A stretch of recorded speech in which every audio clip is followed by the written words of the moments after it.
მოგესალმებით. მინდა ვისაუბრო ზოდიაქოს 12-ვე ნიშანზე, რომელიც დაბნელების დერეფანს შეეხება, მის ენერგიებზე, თუ როგორ იმოქმედებს თითოეულ ზოდიაქოს ნიშანზე ეს ახლის დასაწყისის ციკლი. პირველ რიგში შევეხები ვერძის ზოდიაქოს ნიშანს.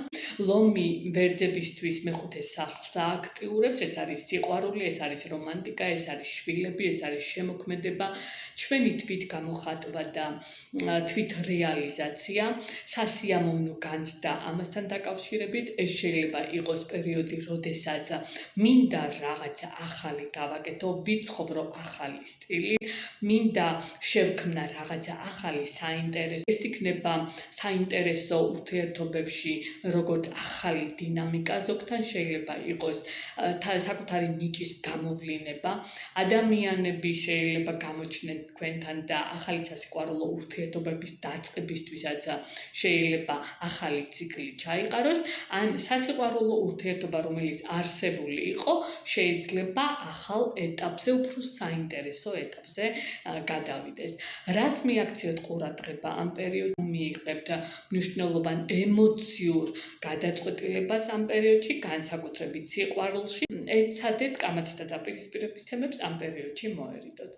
რაც შეეხება კუროს ზოდიაქოს ნიშანს, თქვენთან ეს მეოთხე სახლში ხდება, რაც გაგიაქტიურებს სახლის ოჯახის თემებს, ასევე უძრავ ქონებასთან დაკავშირებულ თემებს, რაღაცა ცვლილებებს ოჯახში. აქ შესაძლებელია იყოს რაღაცა საკითხები, რომელიც დიდი ხანია ვერ წყვიტავდით ამ პერიოდში, სწორედ ეხლა გააქტიურდეს ეს პერიოდი. აქ მოერიდეთ პირველ რიგში კუროებო ნერვიულობას ურთიერთობებში, რომელიც ოჯახთან არის დაკავშირებული, ეს დაბნელება თითქოს გეკითხება, სად არის შენი ნამდვილი სახლი. იმ სივრცეში, სადაც ცხოვრობ, გრძნობ თუ არა დაცულად თავს. შეიძლება ზედაპირზე ამოტივტივდეს რაღაცა ძველი საკითხები, ამიტომ ეცადეთ ეს პერიოდი უფრო მეტად განთავისუფლდეთ ცუდისაგან, რომელიც დაძაბულობას იწვევს ოჯახურ თემებში, მოერიდეთ კონფლიქტებს, მოერიდეთ დაძაბულობას, ეს უფრო მეტად ეს პერიოდი გამოიყენეთ ჰარმონიულად.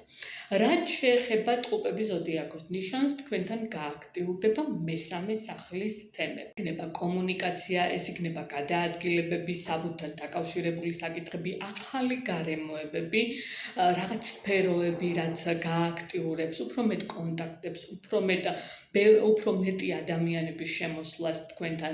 შეიძლება შეიცვალოს კომუნიკაციების სტილი ადამიანებთან, დაიწყოთ სწავლა, ახალი კურსები, ბლოგერობა ზოგიერთმა შექმნას პოდკასტი, რაც სოციალური მიმართულებით მნიშვნელოვანი გზები შეიძლება გაიხსნას თქვენთან. ძალიან საინტერესო პერიოდია მათთვის, ვინც მაგალითად სიტყვით ქმნის საკუთარ კარიერას. რას მიაქციოთ ყურადღება, ეს იქნება არაზუსტი ინფორმაციის გავრცელება. შეეხება კირჩხიბის ნიშანს, თქვენთან მეორე სახლს გააქტიურებს ეს დაბნელებების დერეფანი. კირჩხიბებისთვის მთავარი აქცენტი იქნება ფინანსები, შემოსავალი, მატერიალური რესურსები, საკუთარი ღირებულებების განცდა, შეიძლება შეიცვალოს თქვენთან შემოსავლის წყარო, ფინანსური პროექტები ან დამოკიდებულება ფულის მიმართ.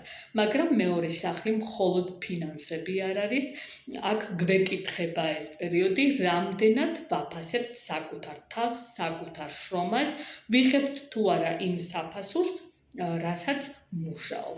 აქ მიაქციეთ აუცილებლად ყურადღება სტატუსის ან სხვებისთვის საკუთარი შესაძლებლობების დამტკიცებას. რაც შეეხება ლომის ზოდიაქოს ნიშანს, თქვენთან ეს ძალიან მნიშვნელოვანი დაბნელებაა, რომელიც პირველ სახლში მოძრაობს. ეს იქნება ერთ-ერთი ყველაზე ძლიერი დაბნელება, პირდაპირ თქვენს პიროვნულ განახლებას შეეხება. თვითშეფასებას, ცხოვრების მიმართულებას ეხება ეს პერიოდი. ეს შეეხება ახალი ცხოვრების ეტაპის დასასრულს. შესაძლებელია შეიცვალოს გარემოებები ურთიერთობებში, ასევე საყვარელ ადამიანებთან, ვისთანაც თანამშრომლობ უბრალოდ ცხოვრების სტილი შეიცვალოს საერთოდ, უბრალოდ თქვენი დამოკიდებულება საკუთარი თავის მიმართ. ლომებისთვის მე-20 გრადუსზე დაბნელება განსაკუთრებით ძლიერია ამ პერიოდში. ნუ შეეცდებით ამ პერიოდში ყველას დავამტკიცოთ, ვინ ხართ თქვენ. რაც შეეხება ქალწული ზოდიაქოს ნიშანს, თქვენთან ეს მე-12 სახლს შეეხება. ქალწულებისთვის უფრო შინაგანი გადაფასების პერიოდია, შინაგანი ფარული პროცესები მიმდინარეობს თქვენთან. მე-12 სახლი საერთოდ უკავშირდება ეს ქვეცნობიერის თემებს, რაღაცის დასასრულს, მიჯაჭულობები, ტოქსიკური ურთიერთობები თუ არსებობს თქვენთან, აუცილებლად გადახედეთ და გაუშვით ამ პერიოდში. იზოლაცია, სოციალური განმარტოება მოუნდეს შეიძლება ზოგიერთ, შეიძლება რაღაც დასრულდეს ამ პერიოდში. ეს პერიოდი შეიძლება იყოს გადაღლა, უძილობა, ამიტომ ეცადეთ უფრო მეტად დაისვენოთ, ივარჯიშოთ, მეტი მედიტაციები, მეტი ლოცვები, კარგი იქნება თქვენთვის. სასწორებს რაც შეეხება, თქვენთან იქნება მე-11 სახლში ეს დაბნელებები. სასწორებისთვის ეს იქნება აქტიური მეგობრები, სოციალური წრე, ეს იქნება კოლექტივი, მოვლის გეგმები, სოციალური ქსელები. შეიძლება შეიცვალოს თქვენი გარემოცა. ზოგი ადამიანები შეიძლება საერთოდ წავიდნენ თქვენი ცხოვრებიდან, მაგრამ შეიძლება ახალმა გარემოებებმა, ახალმა ადამიანებმა შეავსონ ის გარემოებები, რომლებიც თქვენგან განთავისუფლდება. ზოგი შეიძლება დაინტერესდნენ ონლაინ საქმიანობით, საზოგადოებრივი აქტივობებით, ლოვანი იქნება ჯგუფური მუშაობა თქვენთან, თქვენი მომავლის მიზნების დასახვის და ახალი საწყისის პერიოდია ეს პერიოდი. შეეხება მურიელი ზოდიაქოს ნიშანს, თქვენთან მე-10 სახლში დგება ეს დაბნელების დერეფანი. მორიელებისთვის ეს დაბნელება იქნება პირდაპირ კარიერა, სტატუსი, პროფესიული მიმართულება, საზოგადოებრივი რეპუტაციის თემები. შეიძლება მოხდეს პროფესიული შეცვლა, ახალი სამსახური, თანამშრომლობა, ახალი პროექტები, საკუთარი საქმიანობა ან ძველი პროფესიული მიმართულებების დასრულება. მიაქციეთ აუცილებლად ყურადღება გადაძაბვას ურთიერთობებში, აუცილებლად მიაქციეთ ყურადღება თანამშრომლებთან, უფროსებთან დაძაბულ ურთიერთობას. თუ გამოიყენებთ ამ პერიოდს თქვენი სტატუსის ასამაღლებლად.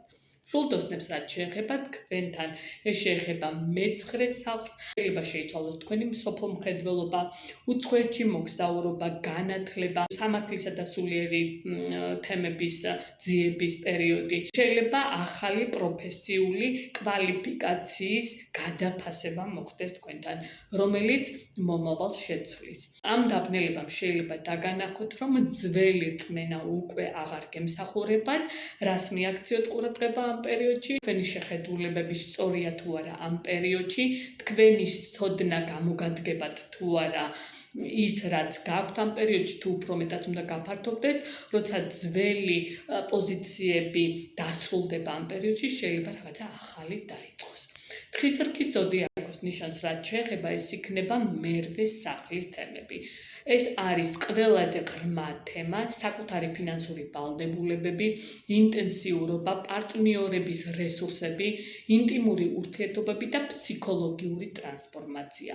აქ შეიძლება დასრულდეს ფინანსური დამოკიდებულება, რაღაცა ცვლილებები პარტნიორებთან, ბიზნეს პარტნიორებთან, სხვის ფინანსებთან, მაგრამ მთავარი ცვლილება ხშირად შინაგან დონეზე ხდება ამ პერიოდში. შეიძლება განთავისუფლდეთ ძველი ემოციური დამოკიდებულებებისაგან, რას მიაქციოთ ყურადღება ამ პერიოდში, საერთო ფულს, სესხებს, ვალებს და გაურკვეველ ფინანსურ შეთანხმებებს. რაც შეეხება მერწყულებო, თქვენთვისაც ძალიან მნიშვნელოვანი დაბნელება, რადგან თქვენს ოპოზიციურ ნიშანში ხდება დაბნელების დერეფანი მე-7 სახლში, ეს არის თქვენთან პარტნიორული ურთიერთობების თემები, ურთიერთობები ყველა დონეზე, ეს იქნება ქორწინება, პარტნიორობა, კონტაქტები, მნიშვნელოვანი ადამიანები, ღია ოპონენტები. აქ შეიძლება ურთიერთობა გადავიდეს ახალ ეტაპზე, ან ზოგიერთთან დასრულდეს. ასევე შეიძლება ახალი სოციალური მიმართულება დაიწყოს ზოგიერთთან, ან პირიქით ძველი სოციალური მიმართულებები დასრულდეს, რომ რაღაცა ახალი ჩამოყალიბდეს. აქ აუცილებლად იყავით ფრთხილად პარტნიორებთან, ბიზნეს პარტნიორებთან, თანამშრომლებთან, სასიყვარულო და ოჯახურ საკითხებთან ნუ დაძაბავს ურთიერთობას. შესაძლებელია ბევრთან იყოს აქ მე და ჩვენ თემები და აქ დაპირისპირება და სხვა ადამიანებისგან შემოსული პრობლემური საკითხები, რასთანაც შეიძლება ზოგს ვალდებულებები დაეკისროს ამ კუთხით. ურთიერთობების საკითხთან იყავით ძალიან ფრთხილად მერწყულებო. თევზები ზოდიაქოს ნიშანს, ეს თქვენთან ხდება მე-6 სახლში. თევზებმა აუცილებლად ყურადღება მიაქციეთ გადაღლას. გადაღლას სამსახურში, თქვენს ყოველდღიურ საკითხებში. აქ მეტი პასუხისმგებლობა აიღეთ საკუთარ ჯანმრთელობაზე, სამუშაო გარემოებებზე. შეიძლება ზოგთან შეიცვალოს სამუშაო გრაფიკი, სამსახური, კოლეგებთან ურთიერთობა, თქვენი ყოველდღიური ცხოვრებისეული სტილი. ზოგმა შეიძლება კი გააცნობიეროს, რომ ძველი რუტინული თემები უკვე აღარ მუშაობს. ლომის ენერგია აგეუბნებათ იმას, რომ მხოლოდ სხვებისთვის ნუ ცხოვრობთ, აუცილებლად დააფასეს საკუთარი შრომა, საკუთარი მე, საკუთარი ჯანმრთელობა. მიაქციოთ ამ პერიოდში ყურადღება თევზებო, მიაქციეთ გადაღლას, არეულ რეჟიმს, ივარჯიშეთ ამ პერიოდში. ძალიან კარგია მედიტაციები, ძალიან კარგია საირნობა, საკუთარ თავთან საუბარი, საკუთარი თავის განკურნება ასევე და იმ ადამიანებთან ურთიერთობა, რომელიც უფრო მეტ სიამოვნებას განიჭებთ.